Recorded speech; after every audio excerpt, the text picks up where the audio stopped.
اللہ کے رسول صلی اللہ علیہ وسلم نے ارشاد فرمایا، مسلمانوں کی غیبت نہ کرو اور ان کے عیوب کی جستجو نہ کرو، کیونکہ جو شخص مسلمانوں کے عیوب کی تلاش کرتا ہے اللہ تعالیٰ اس کے عیب کی تلاش کرتا ہے، اور جس کے عیب کی تلاش اللہ تعالیٰ کرے تو اللہ تبارک و تعالیٰ اس کو اس کے گھر کے اندر بھی رسوا کر دیتا ہے۔ اور ایک روایت میں ہے، جو کسی مسلمان کے عیب جوئی کر کے اس کو دنیا میں رسوا کرتا ہے تو اللہ تعالیٰ کل آخرت میں اس کے ساتھ بھی ایسا ہی معاملہ فرمائیں گے کہ اس کے عیوب کے درگزر کرنے کے بجائے اس کی ایک ایک برائی پر نظر رکھیں گے اور اس کے تمام عیوب کو مخلوق کے سامنے ظاہر کر دیں گے۔ آج کل ہمارے معاشرے میں غیبت اور بہتان کا مرض عام ہو گیا ہے۔ گویا کہ ہمارا معاشرہ اتنا خراب اور گندہ ہو گیا ہے کہ ہم غیبت، تہمت اور افتراء بازی کو گناہ ہی نہیں سمجھتے، حالانکہ یہ گناہ کبیرہ میں داخل ہیں۔ جس طرح شراب خوری، زناکاری، ڈکیتی اور قتل و غارت گیری وغیرہ گناہ کبیرہ ہیں۔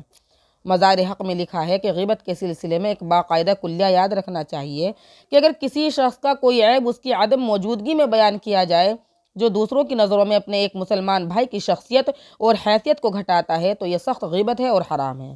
اور اگر کسی کے منہ پر اس کے کسی عیب کو اس طرح بیان کیا جائے کہ جس سے اس کو ناگواری اور دل شکنی ہو تو یہ ایک طرح کی بے حیائی، سنگ دلی اور ایذا رسانی ہے۔ یہ بھی سخت گناہ ہے۔ آج ہم لوگ اس کو کمال سمجھتے ہیں کہ میں نے فلاں کی برائی اس کے سامنے ظاہر کر دی، حالانکہ یہ بھی بے حیائی کی بات ہے۔ ہاں، علیحدگی میں محبت اور آہستگی کے ساتھ بغرض اصلاح ذکر کرنے میں کوئی حرج نہیں ہے۔ فرمایا گیا، اے مومنو، تم بہت سے گمان کرنے سے بچو کیونکہ بعض گمان گناہ ہوتے ہیں۔ پھر فرمایا، کسی کے عیب کی ٹوہ اور تلاش میں بھی نہ لگو۔ تیسرے نمبر پر فرمایا، تم ایک دوسرے کی غیبت بھی نہ کرو۔ چوتھے نمبر پر غیبت کی مذمت کو بیان کیا اور فرمایا، کیا تم میں کوئی اس بات کو پسند کرتا ہے کہ اپنے مرے ہوئے بھائی کا گوشت کھا لے؟ کوئی مسلمان اس کو اچھا نہیں سمجھتا کہ وہ اپنے مردار بھائی کا گوشت کھائے۔ میری ماؤں بہنوں، جس طرح مردار بھائی کے گوشت کھانے کو ناگوار سمجھتی ہو، برا سمجھتی ہو، اسی طرح اس کی غیبت کرنے کو بھی برا سمجھو اور اس سے نفرت بھی کرو، کیونکہ غیبت کرنے سے اپنے بھائی کی آبرو ریزی کرنا ہے، اپنے بھائی کو ذلیل کرنا ہے۔ اور میں یہ سمجھتی ہوں کہ بہنوں کو تو اپنے بھائیوں سے بہت ہی زیادہ محبت ہوا کرتی ہے۔ ایک حدیث میں رسول اللہ صلی اللہ علیہ وسلم نے فرمایا کہ سود اتنا زبردست گناہ اور اس کے اندر بے شمار خرابیاں ہیں کہ وہ بہت سے گناہوں کا مجموعہ ہے، اور اس کا ادنا گناہ ایسا ہے، اللہ کی پناہ، جیسے کوئی شخص اپنی ماں کے ساتھ بدکاری کرے۔ دیکھیے، سود پر اتنی سخت وعید آئی ہے کہ اتنی سخت وعید کسی اور گناہ پر نہیں آئی۔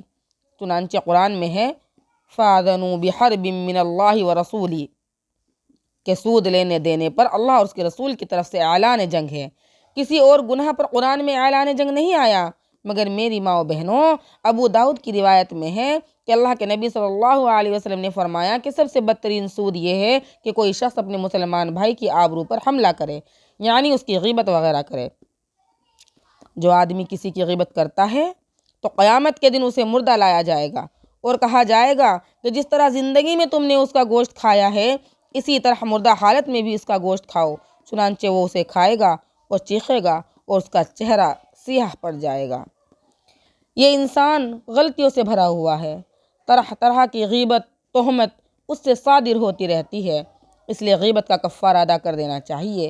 غیبت کے کفارے کے بارے میں مشکوٰۃ شریف میں حضرت انس رضی اللہ تعالیٰ عنہ کی روایت ہے کہ حضرت انس رضی اللہ تعالیٰ عنہ فرماتے ہیں کہ غیبت کا کفارہ یہ ہے کہ تم اس شخص کی مغفرت اور بخشش کی دعا مانگو جس کی تم نے غیبت کی ہے، اور اس طرح دعا مانگو کہ اے اللہ، ہم کو اور اس شخص کو جس کی میں نے غیبت کی ہے بخش دے۔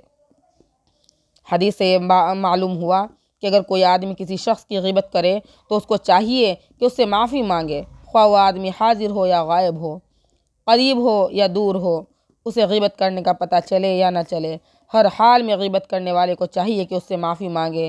ہاں، اگر معافی مانگنے کی کوئی شکل نہ بن سکے، مثلا جس کی غیبت کی گئی وہ مر چکا یا اس کا کچھ پتہ ہی نہیں ہے، تو ایسی صورت میں برابر ہے کہ اپنے لیے بھی اور اس کے لیے بھی استغفار کرتا رہے۔